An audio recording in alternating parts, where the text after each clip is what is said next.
Hello, everybody, and welcome to another episode of the Unnamed Gaming Podcast. We are your hosts. We shall introduce ourselves one at a time, and I shall go first.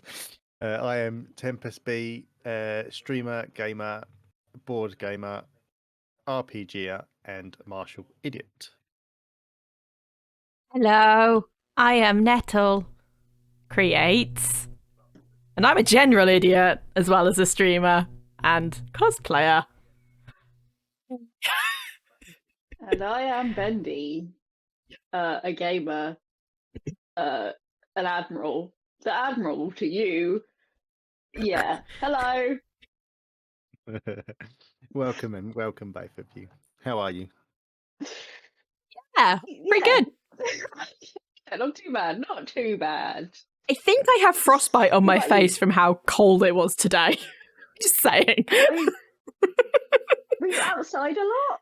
Well, I went to the office quite early because I had a lot to do, and it was still very frozen everywhere, and I don't think I covered up quite as much as I should have.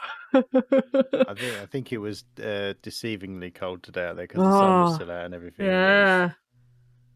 I was Sure. told it was frosty, but I didn't leave the house, so nor look out of the windows or anything like that. Yes. So- Didn't even open the curtains. Didn't even Nope. open the curtain. Didn't need to. It was sewing day. Sewing day. Love I it. sit in darkness. Just the light of my sewing machine. That's all it is. Just the heat of the needle lighting the room. Yeah. Excellent. So we start as always with what we've been playing this week, and I shall ask, let's say, Bendy, what have you been playing this week? So nothing too different to like the last couple of weeks. So a lot of Back for Blood. We don't need to talk about that again. I recently got All You Can Eat, Overcooked 1 and Overcooked 2, which is cross-platform. So I've been playing Overcooked with people on all different devices. I was on my Switch, friend was on a PS5, a PC, and an Xbox. So all of us Represent. frantically running around a kitchen while there were fires. Lots of screaming, lots of fires. That game was great though. So much fun. Isn't that love how a Overcooked. kitchen works? Yeah, that's literally how my kitchen's on fire at the moment. It was me doing that, Yeah. running around in circles, and then someone would tell me to do something and I would not listen to them, and I would run around and more in circles, and then maybe wash up a plate. Such good fun. I love that game. I play it with some of my friends, and my nieces play it when they come up. It's a very good game to keep the kids entertained. It's a very fun kids game, not to be played with children when I'm playing it, because God, swearing. no. Yes, lots of swearing. What the F am I doing? Ah! Is usually Yeah, what's yeah, just a happening. lot of... Just give me fucking meat. I just need meat. Stop chopping lettuce. I just need meat. Why are you... I don't need any more tomatoes. Give me meat. This is why you're the admiral. Yes. Yes, chef. And then I get bored and wash a plate that we don't need, but it's fine. It's fine. It's such a good game. But I think the most important thing that happened game-wise is I got the expansion for the Nintendo Online and got N64 games. And I restarted playing Ocarina of Time. Oh, I did see your Instagram post. Oh, is it your story? Yeah, my story. I was playing it last night. I was like, oh, I'll just do the Deku Tree, and then I'll stop playing. Yeah, I was right.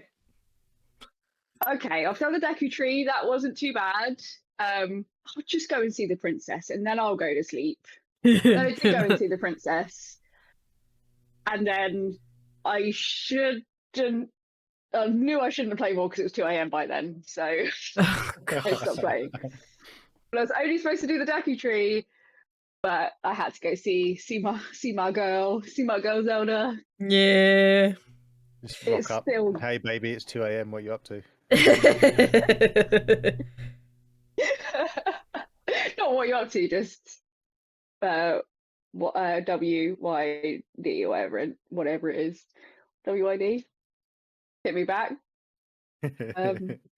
Still one of my favorite games ever, and even it being N64 graphics, it's still good. It holds up. So good. Love it. That's me and my uninspired gaming stuff this week. I It's would never say that's uninspired. inspired.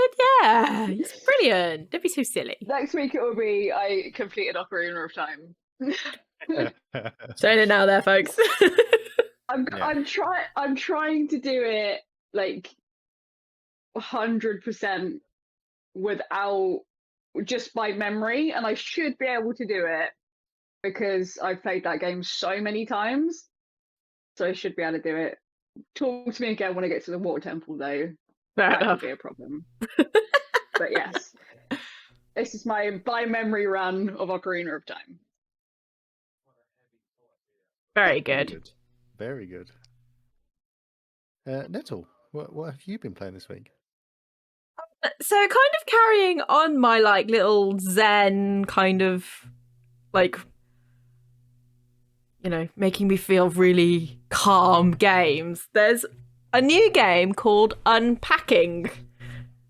And it kind of does what it says on the tin. You are basically going around rooms and unpacking stuff into it. Like you've just moved in and you're unpacking stuff. And I know that sounds ridiculous, but it is like exactly like Power Wash Simulator. It's the feeling you have as you're putting things in a perfect place and then the room is clear and tidy. It's really, really nice. Clear room, clear mind. Clear room, clear mind. It's like that. Absolutely. Absolutely. I will say that that was also on my things that I played this week. Oh no! I was playing. It's fine. I've got others, but I was playing it like this afternoon. I thought I'll just have a quick go at this, see what this is like, and the next thing I know, it was dark. Oh, mate, seriously. I picked it up after work a couple of days ago, and like before I knew it, Andy was like, "Are you coming down for dinner or what?" And I'm like, "Oh, bollocks." I've been playing for like 2 hours. It's on the Switch, right? I saw you playing it on the Switch. Yes, it's on Switch. It's actually on Xbox One, Xbox Series X and S, Nintendo Switch, Microsoft Windows, Mac, not PlayStation. So that's the only one it's not on. I downloaded it on Game Pass. I'm gonna unpack some stuff. Is it on Game Pass? Was it? Oh, I got it on Nintendo, and it was on Game Pass. Yeah, it was some money. It went but... on yesterday. See, I downloaded it before that, so that would be why. But there you go, folks. It's a free game again. If you've got Game Pass, get it. It's not going to be like, you know, this epic game that keeps you going for like days and days and days. You're going to put it down and pick it up again, but it's like a really nice, relaxing. It is being classed as a Zen puzzle game. Which is it's so nice to do after work or like after something stressful. Just sit there and like de-wind, as it were, by doing this. Because I know everybody hates unpacking stuff, but when you get into unpacking, it's that thing where you're like, this is really calming because you're putting everything into a particular place. And it's all like... That's what I like, the idea of putting stuff in its place. Yeah. She puts me in my place all the time.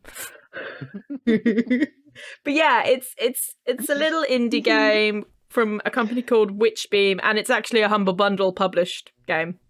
So Humble Bundle are the publishers for it. And if, like I said, free on Game Pass, but I think it's $15.99 on the Switch.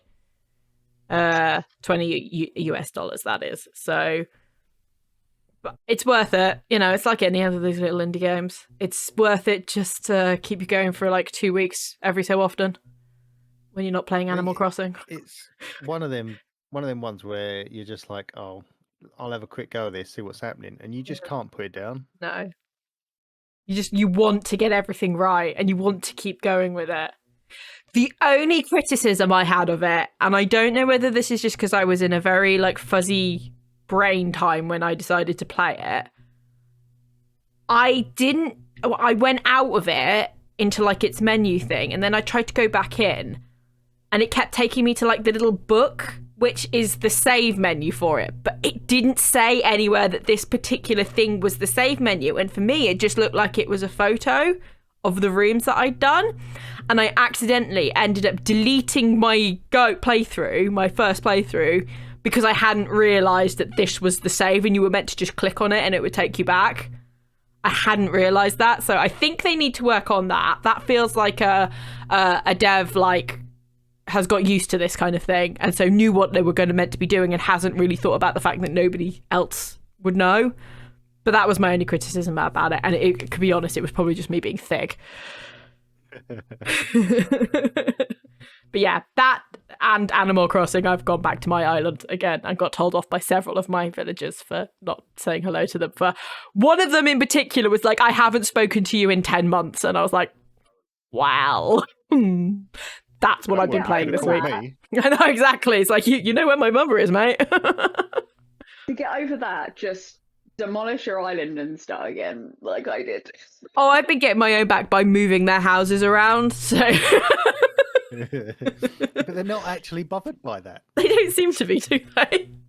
I put them in the far reaches of my island just to be like, you're nowhere near anybody now. But yeah, nobody's complained yet. 10 months, take half hour to get into town. Exactly. You want to go sing in the square? Wow, it's going to take half a day to get there. So, but anyway, that's what I've been. Slider sold out this week. Yeah, exactly. Fuck off.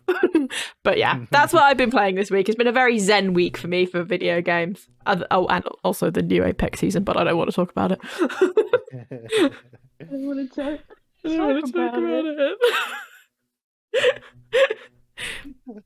Cool. Temp. Yes. Right.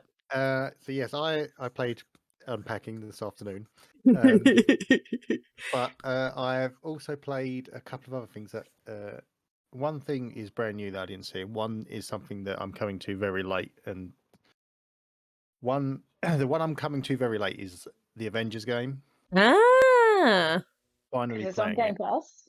because it's on Game Pass. But I think the main reason was like when it was first kind of teased that they were making this game, I was so up for it. And then every time I saw a trailer for it, something about it just made me go, I just don't think I'm going to like this. I don't know what it was, but it was just every time I saw something, I was just like, this just isn't exciting me as much as I thought it might.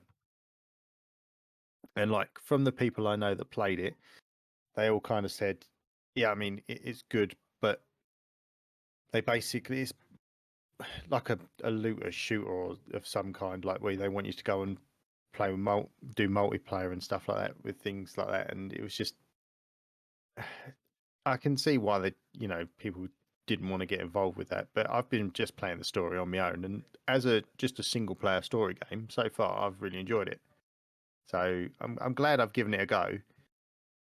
And I think if I'd have played it when it first came out, I'd have probably been one of those people that might have moaned about it a little bit, but coming into it late, letting all the hype die down and everything for it, I don't think it's a bad game.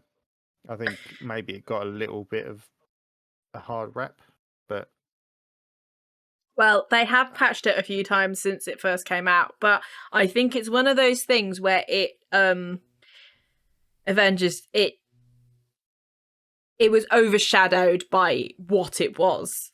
So like, for example, if this game had nothing, like it hadn't got any Avengers title put to it, it was just a group of like superheroes that were going out and knocking stuff about, it probably would have done a fairly average to good, you know? But because because it had the Avengers name on it, it got hyped. It got hyped. And then when it came out, everybody went, well, this isn't 150%. I hate it. So. Yeah, I can see where you're coming from. Like, if it's big now, especially with the fact that how big Marvel's been over the last 10 years and everything.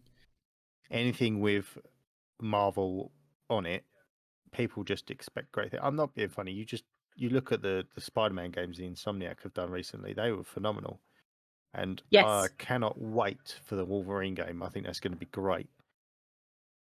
But I think it all comes down to the style of game that they want to make it. Like, I think they didn't want this to just be like a linear story. You go from one end to the other and it's done. They wanted you to just keep playing this and playing this and playing this. And I think maybe that's where it probably went wrong a little bit. They should have not done the games as a service and made it an Avengers game, like a story-driven Avengers game, rather than trying to make it a looter shooter. But I heard that, and I could be very wrong. Citation needed, but not going to be gotten. That they're pretty much going to release Black Panther, and that's it. They probably won't do any more for it, and they won't keep it updated because it's just there's not enough interest in it. And from the looks of the hype around Guardians of the Galaxy, what's the point when they can make a lot of money out of that? Yeah, see, Guardians as well. I've been watching one of my friends play it on stream, and I mean, it looks great, and everyone says it's a great game. But I sit there, it just, I don't know. There's something about the gameplay. I'm sitting there, and I'm like, this just doesn't. It doesn't sit right with me, if you know what I mean. It just it doesn't feel like. If I'd have said a Guardians of the Galaxy game, I'd have wanted a game where I could maybe play as all of the characters. I think that's the kind of the good thing about the Avengers game is the fact that it gives you a chance to play as each and every Avenger. Yeah. And you can kind of choose who you play. And I mean, I get it. It's like it's Star-Lord's story and kind of thing like that, and the others are there. And I like the fact that you can kind of give commands to the other ones, but I feel like they're supposed to be like a group, like a unit, and it just feels like they're focusing on Star-Lord as the protagonist, and then the others are just along for the ride. Yeah. You could have done like Assassin's Creed Syndicate, where you can choose between who you do in like downtime, who you use, and then there are specific missions that are based around specific characters. So like you could do a stealth mission with Gamora, and you could do like a fight club with Drax, and then like a hacking thing for Rocket. Like, so you can be Star-Lord most of the time, but then you have specific levels which are for the other characters, which, I mean, call me, I have great ideas. Come on. Is that not a good idea? It's a great idea. Yeah, you need to be able to you need to be able to play as, you should have just called it Star-Lord and the Guardians of the Galaxy if you wanted it to be like that, but this is the Guardians of the Galaxy. You should be able to play as all the Guardians. Yeah. I mean, like, to a degree, you can decide what they do, but it's because everybody would play as Gamora. Let's be real. Excuse me, I'd be Groot the whole way. I mean, I'm partial to Rocket, but it's because he's a freaking raccoon. Who doesn't love a trash panda? Who doesn't? Well, moving on from superheroes, I also played a game that went onto Game Pass, where I currently live, called Moonglow Bay. Ah, yes. What would that be? It is a game that, if you kind of had a hybrid between like Stardew Valley and, I'm going to say, Animal Crossing, that's kind of where it is. You're like these pixelate people, almost like Minecraft characters. You're living in this little village, and it's a fishing village. So basically, you're fishing all the time. But then you're then cooking the food to sell to earn money to then reinvest into the town, so that the trade comes back in. But there are monsters in the sea, and no one's fished for 3 years since your wife disappeared. And I thought it was quite fun, and I haven't gone back to it. I haven't meant to, but because I think it's one of them ones where you're just going to have to spend a lot of time just fishing and grinding and fishing and fishing and cooking and cooking. But it was quite a nice, like little chill game. I like my little chill games, and I thought it was quite good. To be fair, the fact that I'd go out, get some fish, go back to my house, cook some food up, put it in the vending machine outside my house, and then people would buy it. And then they've also got an aquarium which has got no fish, so you're then almost like Blathers, giving donating fish to the aquarium to try and get trade back into the town. And that's kind of what this is you're rebuilding the town through fishing and the sale of your food. Because it's like what the mayor says is the fact that everyone's got money in the town, but no one wants to do anything with it. So basically you're just feeding people to get their money to then make their, like we made, first thing I did was I made the pub. I got the pub open again because that's the most important thing. Obviously. Yeah. But yeah, and then I got my ship out of the storage, like where they were keeping it, and then you literally you get in your boat and you just drive your boat around and you go, oh, there's a school of fish there. I'll stop and I'll use my fishing rod or my net, and you can clear up rubbish from the waters as well, and you got to make bait, otherwise you won't get all the certain types of fish. And like it's opened up so many different places for me to go and fish at now. But like I do need to go back into it, and I think it's one I'll probably just do on my own time now. I didn't mind streaming it, like obviously the first time, because I like to sit and talk to people as I play something like that to get their feedback on it as well. But I think that'll be a me in my own time game. Yeah. Yeah, I mean, I was watching you for a load of that, and it was just nice. It was nice and kind of chill, and you could just chat with your chat. That's it. And you were there, yeah. Well, I liked the fishing bit was, it's fishing, but I quite liked the cooking part over any of it, just because it's like little mini games as you prep your fish and then you cook it, and they've all got like different things that they will and won't do as part of the cooking process. Yeah. So it's I'd recommend anyone that likes that kind of game to give it a go. You've got the martial salute. The martial salute. That's it. Yeah. We give this game 3 salutes. 3 salutes out of salutes. That's it. Exactly. But yeah, so that's all what we've been playing this week. So I think that's quite an eclectic bunch of games between us. Really was. Some old, some new, some really old. But it's only the 100th time I'm playing it, guys. God. Oh, so only the 100th. Say something when it's 200. Yeah, then we might be impressed. No, I'm See joking. me back here when I played it for the 200th time, because it's going to happen. I will still be doing this podcast. Forever. As long as there's games. Mm-hmm. Cool. So, leading on to our next section, then we have the news. Da, da, da, da. I don't know. Nettle, you can start with the news this time. Oh, I can't imagine why you're starting with me. So, my news this week for any Stardew Valley lovers, and basically this podcast is just turning into Stardew Valley podcast. I hope everybody is okay with that. The board game that has been sold previously only in America is back in stock. Pretty much only in America. It literally went live for sale about 2 hours ago. I believe it was about 2 hours ago. And it's retailing at $55. I think actually is about average for a kind of indie board game, although I will quote the board game maniacs on here rather than me on that. Tempus. I looked at that. I saw that price, and at first I was a bit like, oh, $55, but then I was like, no, that's probably about right. Yeah. For like that kind of game. So for anybody who doesn't know what this is, what the board game is, it's basically just Stardew Valley, the video game, in board game format.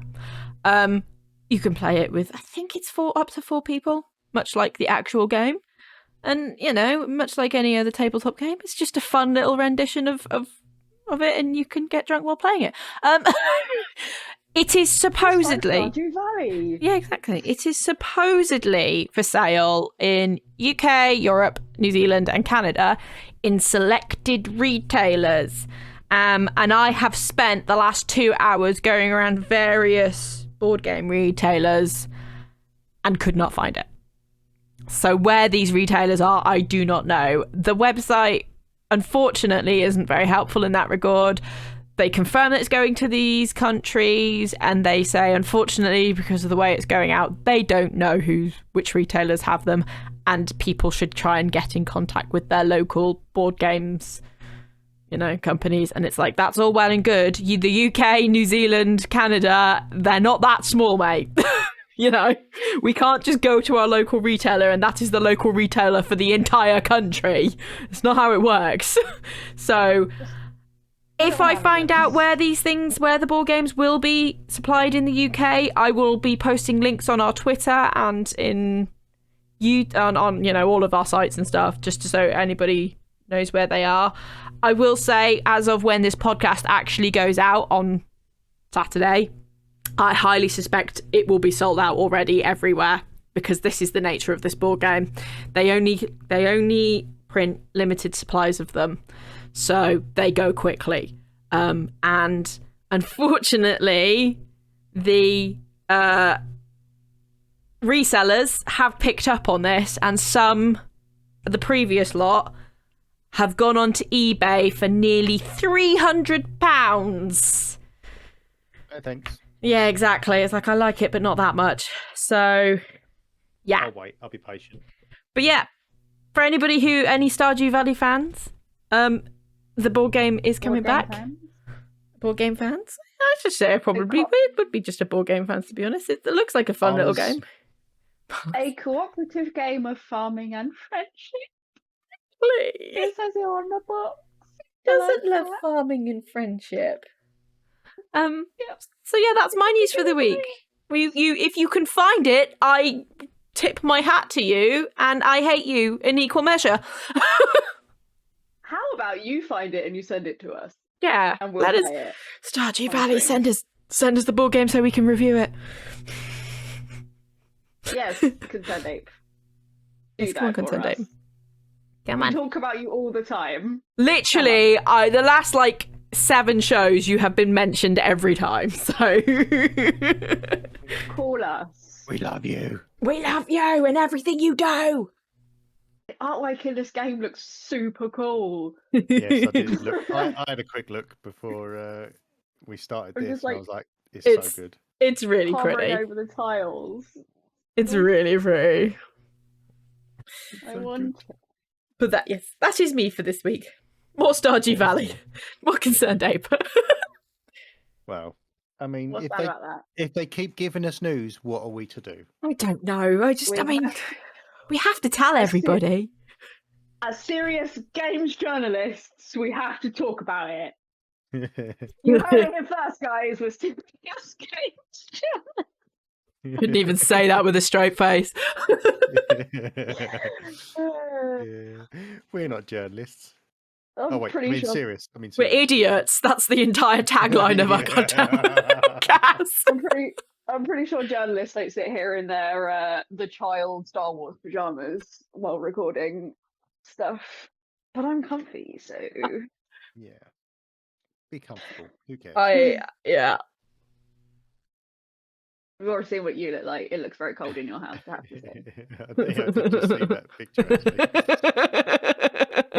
I was going to do one too, but no. No one needs to see this face without makeup on. Yes, we do. Shut up. That's how I feel. Anyway, who's going next? Who's got some fun news for us? I want to know. Bendy. Go. Look out, Game Pass. Netflix is on your tail, but probably not. So Netflix, they are updating their app to also include Netflix games. So you'll be able to play games through their app. It's releasing Tuesday, which I assume would be from day of recording yesterday, which was the 2nd of November. And it's released with 5 mobile games, which you can already get. So Stranger Things 1984, Stranger Things 3 the game, Card Blast, Heater Up, and Shooting Hoops. But they're hoping to get more games to add to the membership, and from the article that I read, trying to work with like developers and things to create games for them, and maybe even create their own games because they're so rich they can do shiz like that. But yes, launched with a couple of games.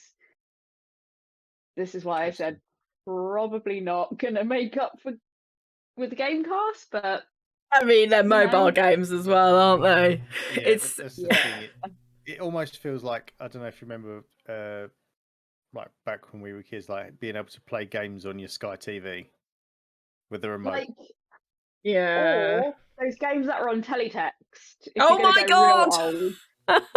old, Bamboozled was the best teletext game ever.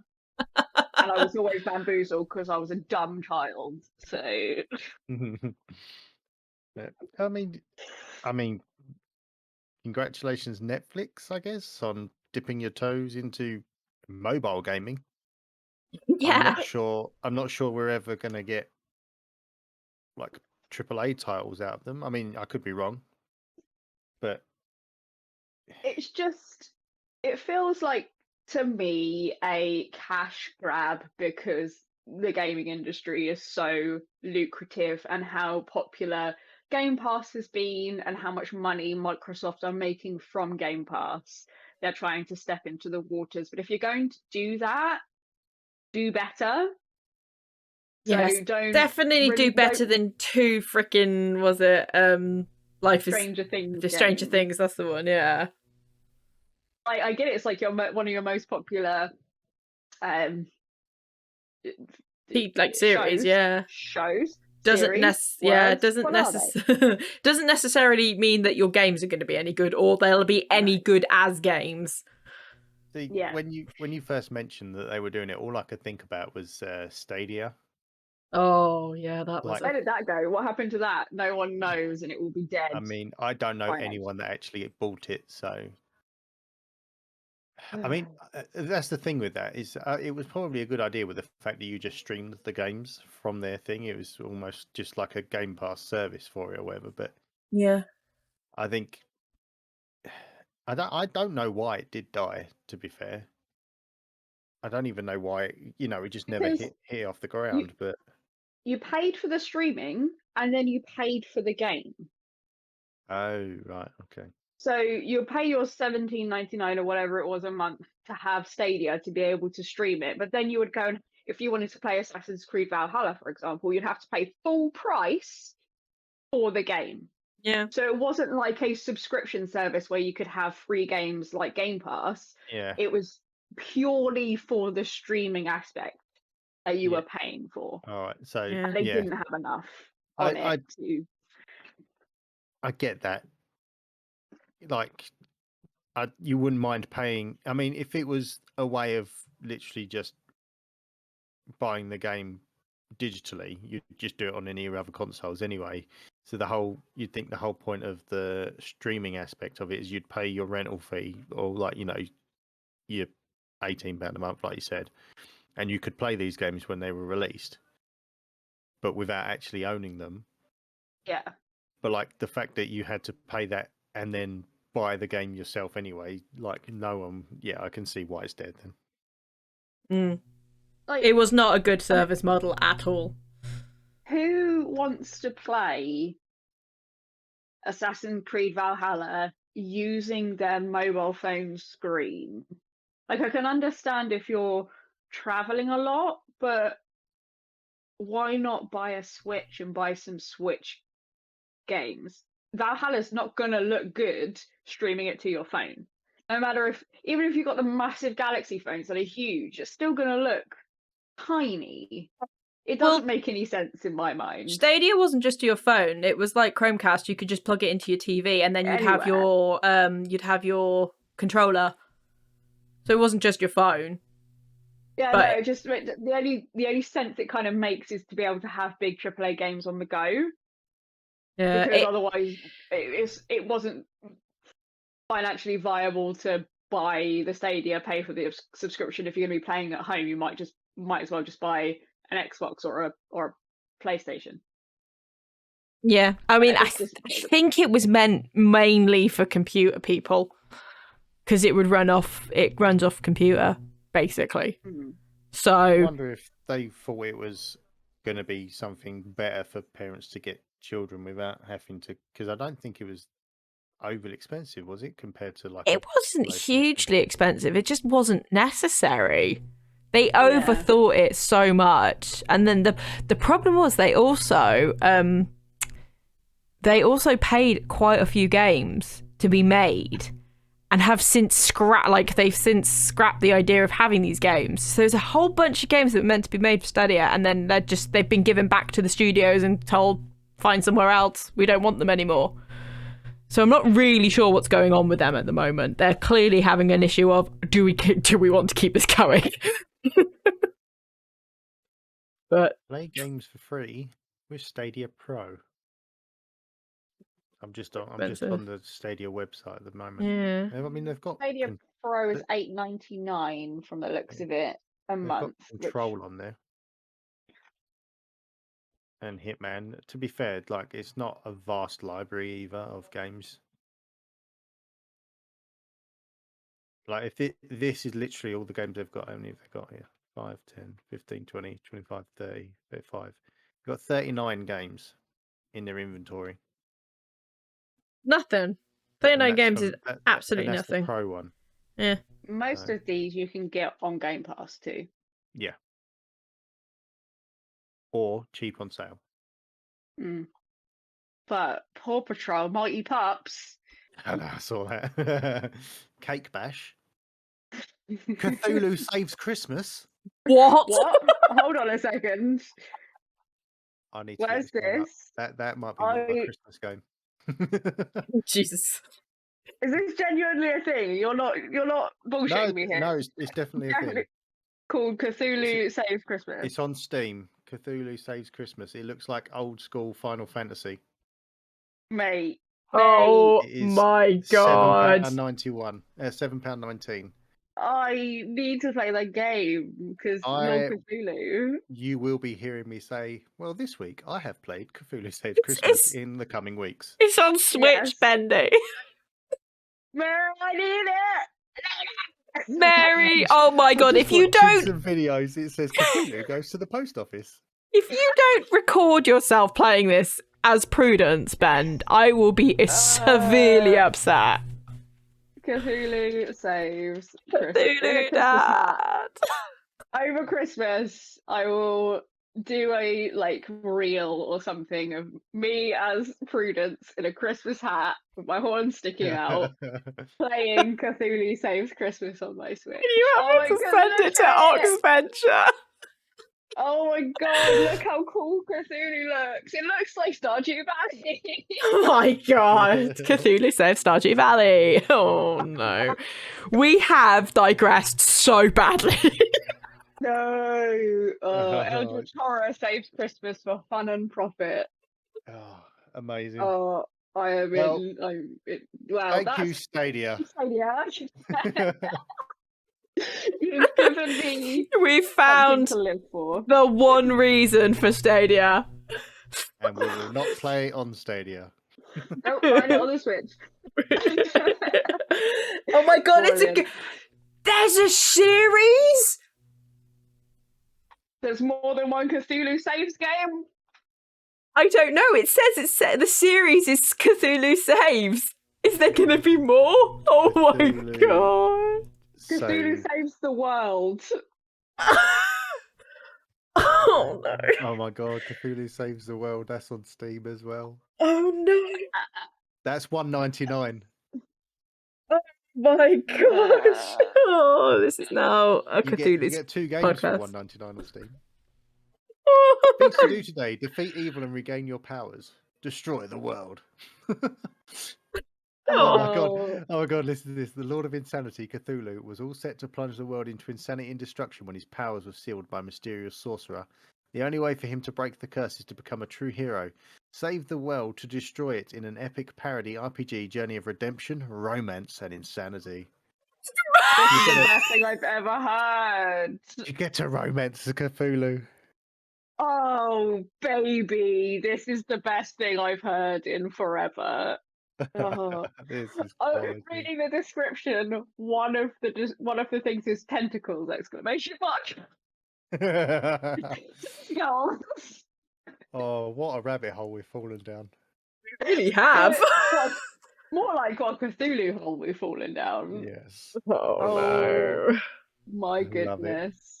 Well, That you know, is we always amazing. go off on a tangent somewhere. Fun for all the family is the last point on this, and definitely Cthulhu is fun for all the family. And that's what the podcast's going to be called this week. Cthulhu, fun for all the family. Oh, mate, that's going to be quality. Right, let's move on swiftly then. Yes, Tempus. Your news. Andy's finished. My news. Right. Okay. So yesterday, see, Cthulhu's on my mind. Yesterday, Activision Blizzard has announced Diablo 4 and Overwatch 2 will now arrive later than originally envisioned, potentially pushing the launch of both titles into 2023 at the earliest. Activision says that while the Overwatch 2 and Diablo 4 teams have made great strides towards completion in recent quarters, it believes giving them some extra time to complete production and continue growing their creative resources to support the titles after launch will ensure the releases delight and engage their communities for many years into the future. Thoughts? I'm not surprised, considering how epically awful news that's just been coming out. It's just been streaming out of Blizzard Activision. Like it's a wound that will not be cauterized. It's just flowing. And their new CEO, who's been there for 3 months, has left today. Yesterday. That's all. Yeah. They are not doing well. Their game populations have plummeted. People are just not okay with this company anymore. They are trying to look like, we don't want to crunch our guys, so we're pushing it back to 2023 just to make sure that our employees are fine. It's just all a marketing ploy because they look so bad at the moment. I'm sorry to be pessimistic about this, but it just looks like they are trying to look better. Yeah. Then they're still going to push them. They're still going to crunch them. They're just going to crunch them for a longer period of time because they're absolute pieces of poop. Yeah. Sorry. A lot of the main culprits have left, but obviously the stink is on the company. Damage is done. Yeah, and it's going to be hard to recover. And like you said, I think you're right. They've pushed it back not because the games need time. They want people to forget, so that because if they bought these games out in the next couple of months, like saying, their sales would probably be tragic. And at the end of the day, they're looking at their wallets, aren't they? They want to make sure they get the money that they've invested into these games. Hitting 2 birds with 1 stone, trying to make their reputation look better, and then still also make a bunch of money. Can you see what's wrong with that? Can you see? Sorry. Yeah, it's just nobody's fooled by it either. It's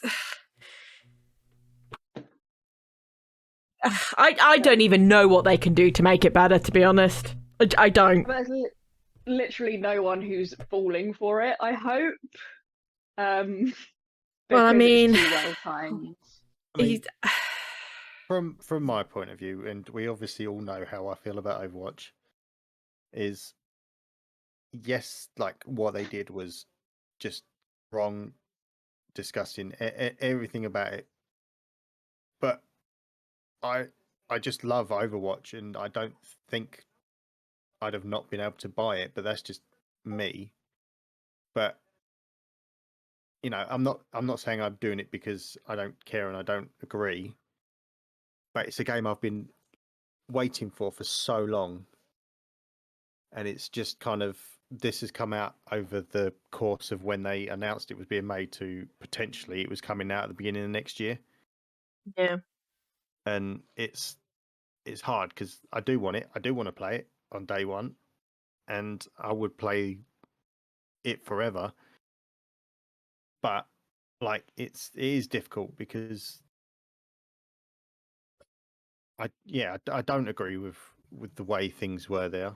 I mean, anyone that does, there's please stop listening. But it's it's a difficult one for fans of the franchises, I think, because they're excited for these things, but at the same time, they don't want to kind of get caught up in it all by kind of maybe being thought of as sympathizers for the company. I don't know. I'm talking rubbish now. No, the thing No, is, the games themselves, obviously everybody wants them to come out. You know, Diablo and Overwatch are two of the biggest franchises that any games company in the world could ever have. The problem everybody's having at the moment is they're just not being very transparent about what's happening. And this has just come along in a way that feels like Bendy says, oh, look, we're so caring about our employees. But it's just like, you would have known quite some time ago that these were not going to be ready when you said they were. And all of a sudden now you're coming out with it. It's just before your CEO leaves, I'd like to point out. It's like... It just makes me think, like...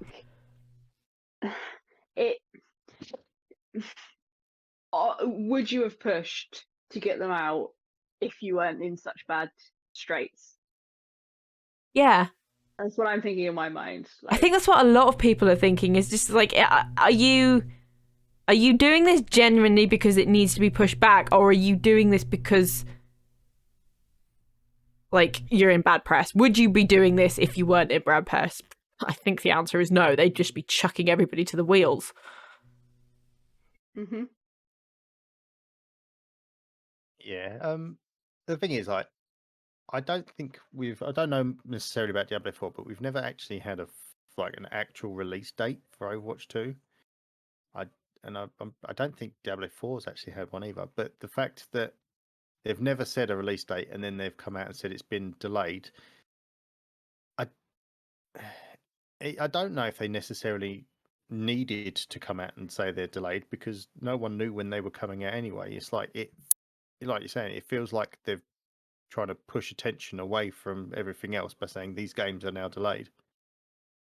And also, the fact that everybody just doesn't believe that Overwatch 2 exists anyway. Yeah. Well, the funny thing of that is the next season of Overwatch League, which starts in April, they're supposed to be using Overwatch 2 from then on. Yeah. So who knows? It's just such a strange one where you're like, I don't believe that you're doing this for good intentions at all. I absolutely believe you're doing it because half of your team have left. it's a smoke screen, isn't it? At the end of the day, so yeah.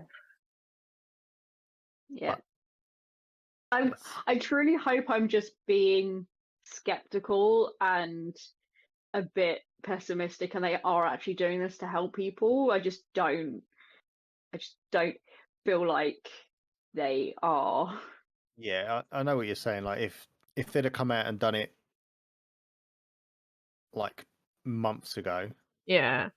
like, the thing is, neither of these games, as far as I'm aware, were probably due to come out until next year anyway. I know we're only like 2 months away, but like I said, there was no word on when an actual release date was. So that it like I said, it feels like a smokescreen to cover up, to make people think of other stuff. Yeah. purely by saying, "Oh, they've now been delayed," when it's like, well, we didn't actually. We were hoping they'd be out next year, but there was nothing to guarantee we'd be seeing these games until like maybe the end of next year at least. One day it would be nice to talk about Blizzard Activision having done something really good and really positive, and everything was looking really, good from the inside. They'd done a good job. At the moment, they are giving us nothing that we can hope for that at all. Everything is just smoke screens and cover-ups and Well, I guess time will tell when they eventually let us know when there's a release date or more news. But there is that. Wait and see. Yes. And see. Well, we've had some heated news this evening. Haven't we? Jesus. And we've all found Cthulhu. So. And Cthulhu. Cthulhu is saving everybody's Christmas. The Unnamed Gaming Podcast now sponsored by Cthulhu. Our patron is Cthulhu. Yes. Okay, so Cthulhu, news Dad. out of the way. Done, dusted. Done. Wipe my hands. Let's not talk about them anymore. No, there is no more news.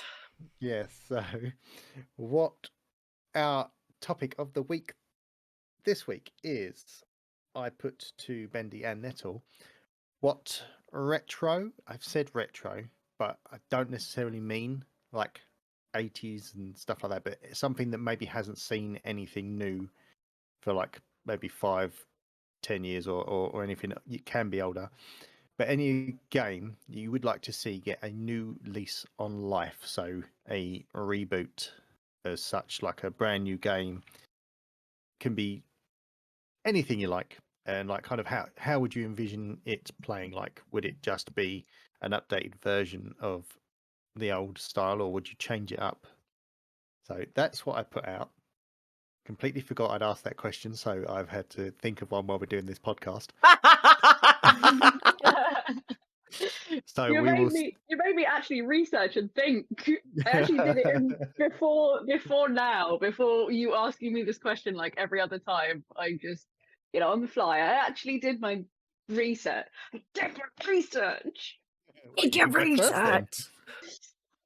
Right, hear me out. Because objectively, it's a really bad game, but I loved it. Wait, in is it E.T. again? No. I loved it in 2002 when I first got my GameCube. I would like to see Star Fox Adventures remade. Yes.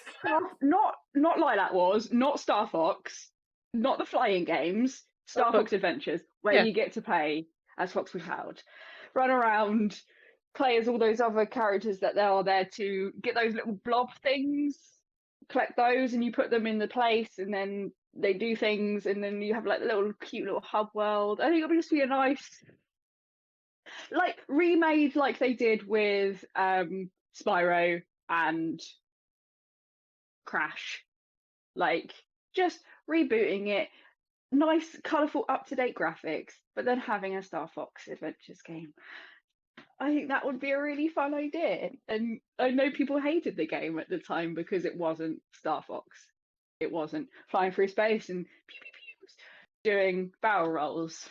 Technically not barrel rolls, but we won't get into that. But yeah, I really want them to reboot Star Fox Adventures. Thanks, Nintendo. Do it for me. Thanks, Rare. Come on. You know you want to. What would you improve about it though, for like this day and age? Well, I fondly, and this could be nostalgia glasses, rose tinted nostalgia glasses. I don't know if they could improve. It was great. It was a great game. Cop out. No, just like an updated story. With the fact that you can maybe choose who you play as, and maybe you've got different stories when you play as different characters. Like if you play as Pepe, you just die because you're the worst. Stop. Yes, I know they're on your tail. Oh no. I'll get to you when I get to you. Yeah, just one of those Saturday morning, you've just got out of bed, and I want a really easy game to play. Collectathon, 3D platformer, mascot-y games. That's just what I want. Yeah, do that for me. That's I've thought about it, and that's my game. So if they offered you a Breath of the Wild style game, but you get to play as Fox. Mate, don't tickle me with that sort of thought. That would be amazing. Literally, that would be really like an open world. Yeah.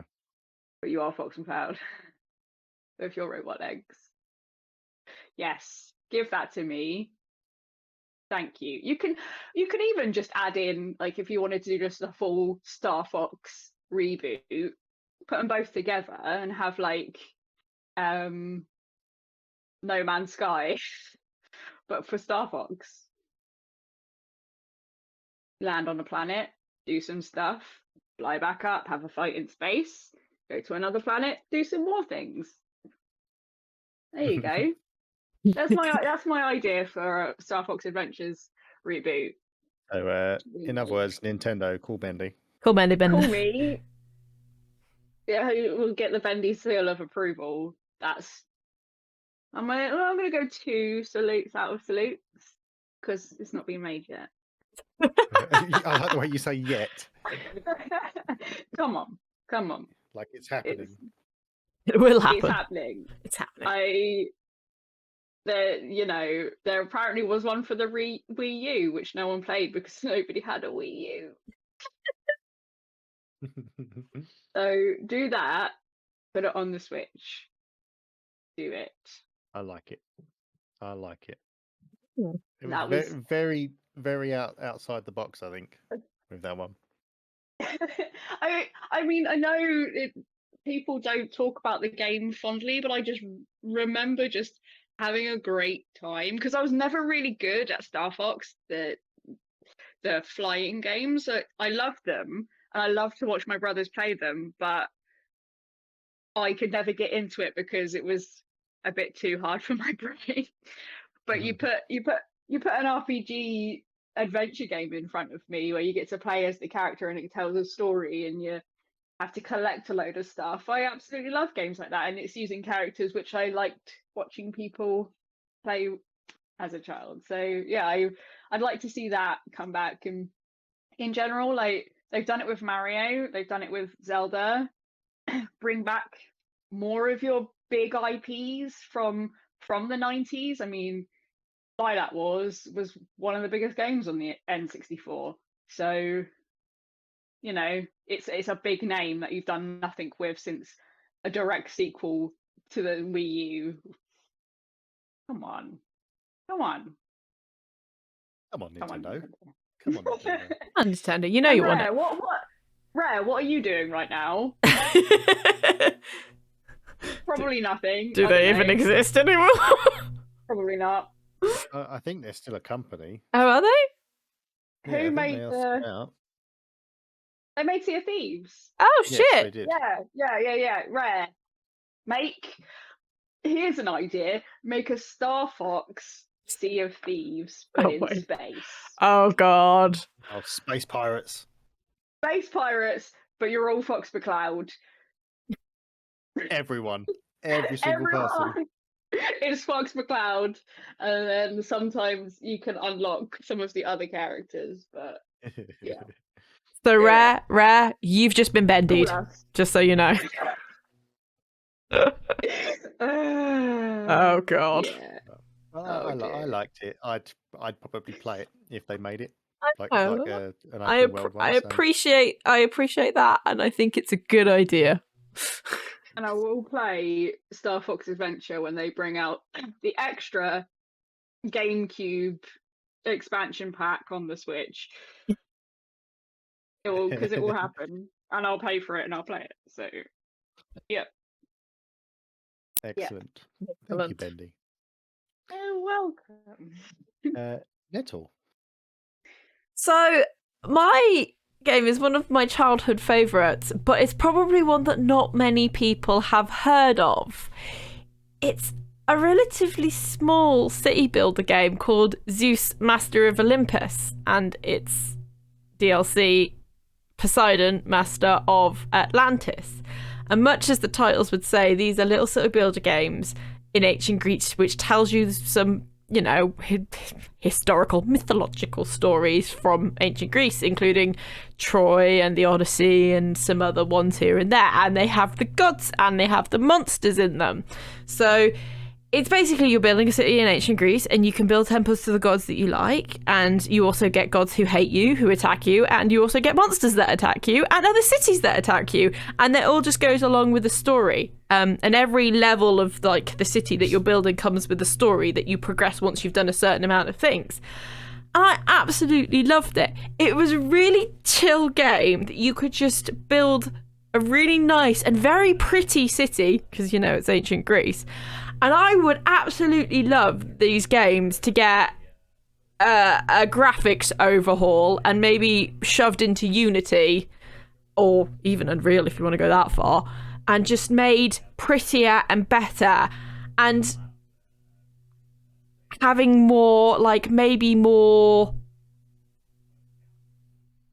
historical areas. Like, instead of just staying in Greece, you could do the Norse ones, you could do Celtic ones. I mean, you could also do Rome and Egypt. However, this company also did make, and you may know these ones, Caesar and Pharaoh. I don't know if you've heard of those city builder games. I'm not a fan of city builders. Well, this is where these came from. It's Impression Games, published by Syria Entertainment. Now, as far as I'm aware, Impression Games and Syria Entertainment, neither of them exist anymore as the companies they were. So it's probably not going to happen. But these games for the time, they came out in 2000 and they were very pretty. It was just a 2D game. They were very pretty. The landscapes were very pretty. The buildings were great. The humans, the normal ones were very small. So your normal everyday humans, you didn't really see much of them, but they all had different clothes. So they'd gone that far. And all the gods were very nicely made, although some of them weren't quite described as what they actually, like the ancient Greek gods actually were. But it was a really fun game. And I'd love them to come back and remaster it and make more. Because it would just, hours and hours of my childhood was spent making cities in these games. And they went up in levels as well. So you had the first city you would build would be very easy, and then it went up in difficulty all the way up, and then at the end you had 3 sandbox ones which weren't difficult, and you could just play and build until you had this huge massive city and a bunch of like little, you know, village cities that went with it. But then you could also make it even more difficult, and you had different settings. So you had like mortal or beginner, and then it went mortal and god, Titan, and blah blah blah, and it made it even harder that way. So there were different difficulty aspects, not only as the cities that you were building, but then you could make that even harder for yourself as well. So it was just such a really well thought city builder game. So much so that this game to this day still has 87% on Metacritic, which is really good for an old game, like a really old game, you know. And it's still on quite a few reviewers' lists as one of the best city builder games you can get and still play. And you can still play it. You can get it on, I think it's definitely on GOG. It might still be on Steam. And you can still play it on a PC. I have it, and I do go into it every so often. Unfortunately, because of the way, you know, of how old it is and the graphics and everything that we've got these days, it is a very small, like, little pane on your screen. It's not full. It's not full at all. And it's quite upsetting because I would actually stream this game, but you would not be able to see it if I did. It would just be too small on the stream screen.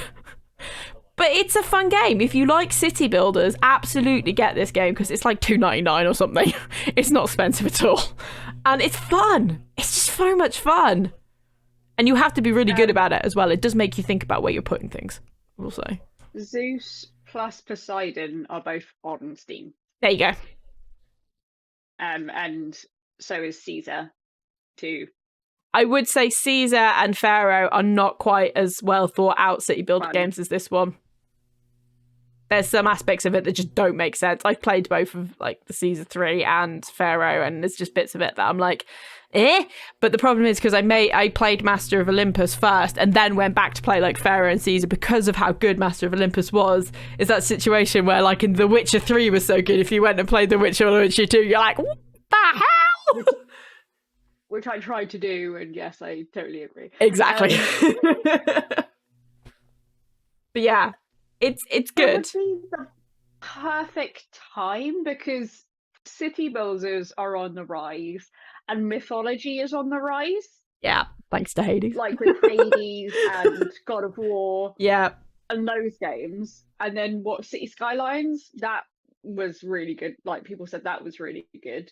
So you just clap them together. And then I would definitely, if this came out now, I'd definitely play it. Yeah, I mean, and like I said, you could go you could get other DAC, like you could have Odin, Master of Asgard, or even Hela, Master of Hell. I'm just saying, you know, call me. I have ideas. Call Nettle. I have ideas. I am a producer. I can help you. I was going to say, surely this could just be, you'll just turn up in your studio. Guys, stop what you're doing. We're making a new game. Just for me. Just for me. No, but seriously, I genuinely believe that this should have a new lease of life to it, and it would do really well. Really well. I think I've played another one of their games, Emperor: The Rise of the Middle Kingdom. Yeah, I think that's one of theirs. I played that one as well, and I still didn't like it as much. But again, it's a sort of place where you can, like feudal Japan, that would be a nice place to pick up, but have the mythology side of like a Japanese dynasty. So like have like the ghosts and stuff. I have to mention ghosts at least once because I'm a spooky little bitch.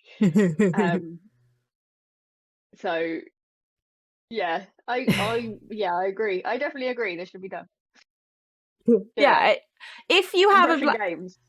I will absolutely say, if you haven't played these games before, I know it will not look fantastic on everybody's computers because of how small like the window is, but it's so cheap. Just do it. And I promise you will love playing it. I do. And the more people we get to play it, the more they might bring it back. Well, it does say the studio shut down in 2004. Unfortunately, yeah. But many members moved to the studio Tilted Mill Entertainment. Tilted Mill? Tilted. Cool. Call us. Call us. Call us. You don't need rights anymore because it will be a whole new Norse game. So you know where we are. Yep. That's the thing. There's a vast world of like history and stuff out there. So like you say, you don't necessarily need to start with Greece or whatever, anything. As long as you've kind of got the main concept of the game that you want, you could go anywhere with it. Yeah, absolutely. It's a whole, like, I feel like they were definitely trying to angle for trying to get more DLCs from it. But, you know, clearly they shut down because stuff wasn't quite going as well as they were hoping. So one can hope, though, and I do every day. One day. It's all right. I have Unity on my computer. I'll just start making it. All of these games will come out, guys. This will happen. All because of us, obviously. Enough. Yeah. And we'll be like rich game developers and it'll be great. And we'll see 0% of it. Probably that one. Oh, thank you, Nettle. And what about you? Passionate about that. Right, okay. Yeah. I did have an original idea, but as soon as Benny started talking, my mind went to something that I was like, no, do you know what? This is the one I've been clamoring for many, many years. And that is a new F-Zero game. F-Zero. Thank you. Yeah. No, I do know F-Zero because the dude's in Smash, right? Captain Falcon, yes. Yes, that's the guy. That's the name that I was trying to remember. Hey, a cool looking racing game that kind of looks like Micro Machines. I'm in. Yeah, Maybe. I had it. I had the one for the Super Nintendo, and it was quality. I think you can only be like 4 races at the time, and it was just it was. Did you ever play? I think it was called Wipeout. On the arcade, everybody's played Wipeout in the arcade. Possibly, I had it on PlayStation, I think. But yeah, basically you're in like hover cars and you're racing, but it's so fast paced on the track, you could blow up, and it was so good. And I remember playing the GameCube version. That one was called F-Zero GX, but that one they had 30 races that you could play as. And it was like you would have like 30 races on the track. But like I loved F-Zero as a kid, and I loved playing that GameCube version. I just think, give me an F-Zero now, but give me it like almost like a Need for Speed style game where you choose a character and you're then driving around this massive world. You're always in Like your a vehicle or career whatever. Yeah, and you go along and you pick up like missions, like you need to get from here to here in a certain amount of time, or you need to win this giant, race between all these people. Just give it a bit of a story, as well as giving it like just the multiplayer version where you can just sit and play with your friends and race each other. I don't know, what is it? It's what's the other one? Something Paradise. Oh, is that Need for Speed Paradise? Is it Need for Speed Paradise?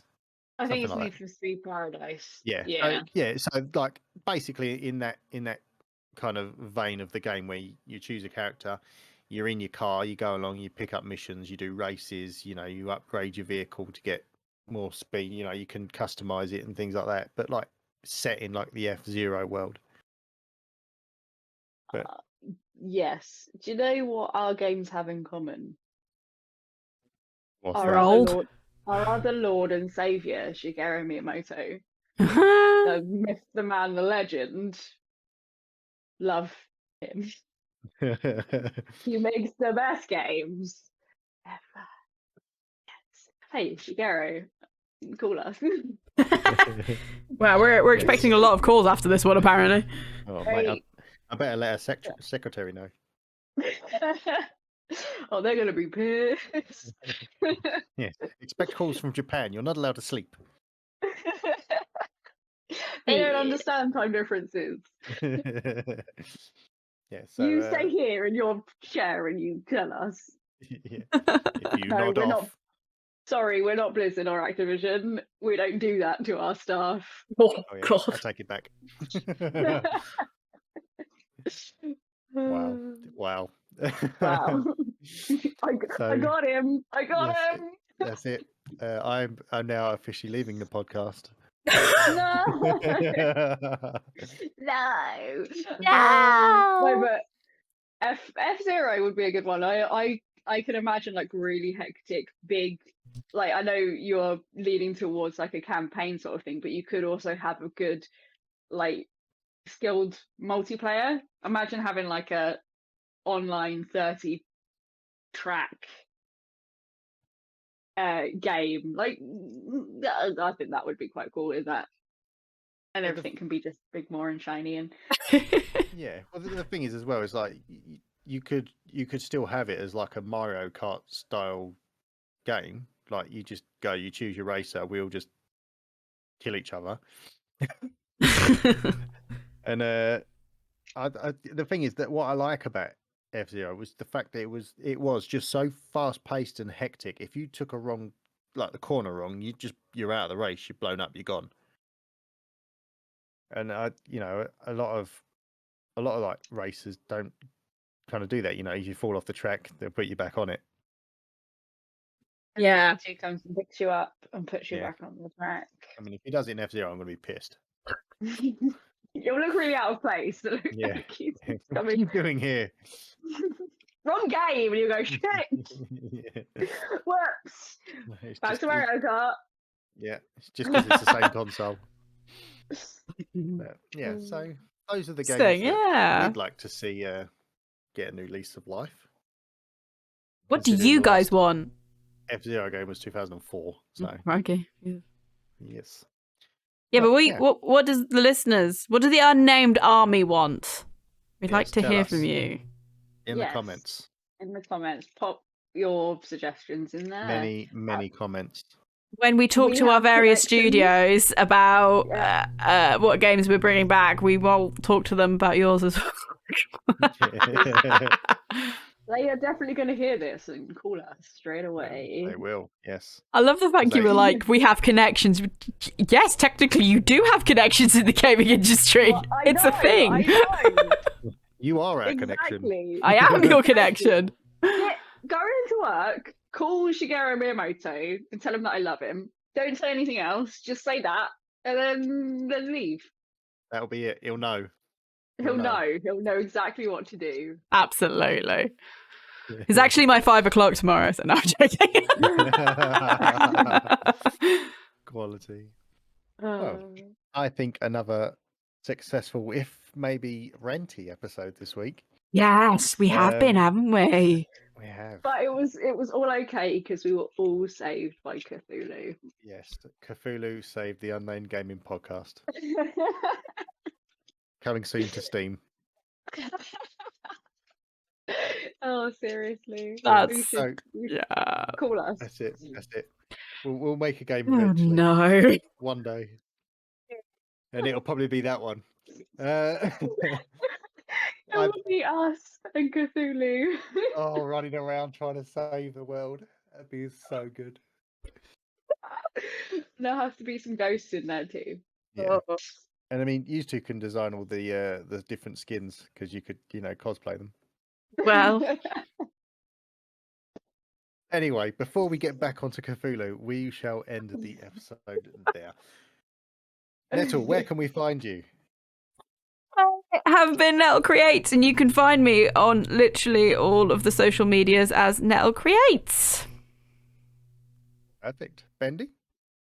I am everywhere.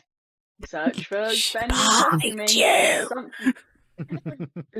I am literally always behind you. You know that creepy feeling you get that somebody's watching you? That is me. That's Cthulhu, Dad. Is it what? Well, like when you turn the light off and run up the stairs in case something chases you. It's me Yes. chasing you. Oh, I'd stop. And then, you know that dark figure at the end of your bed?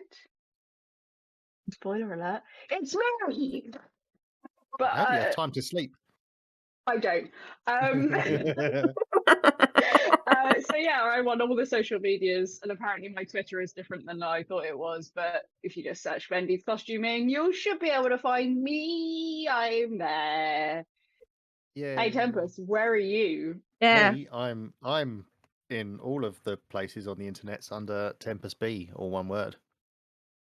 Lovely. Perfect. All our social links for the podcast will be added to the bottom of all of wherever you can find us. Also, a little one just before we go, we have merch, which can be found with our Linktree links if you're interested in becoming a member of the Unnamed Army. And you know you are. Peep plug. Yay! Excellent. Well, thank you very much both for joining me this week. Oh, it's been a Thank pleasure. you for hosting. Yeah, Are you're we wonderful. Are we finally going to do that thing we've been Teasing you with. hinting at Yeah. for like 4 weeks? Yes. It's going to be something different next week. And So, then yes.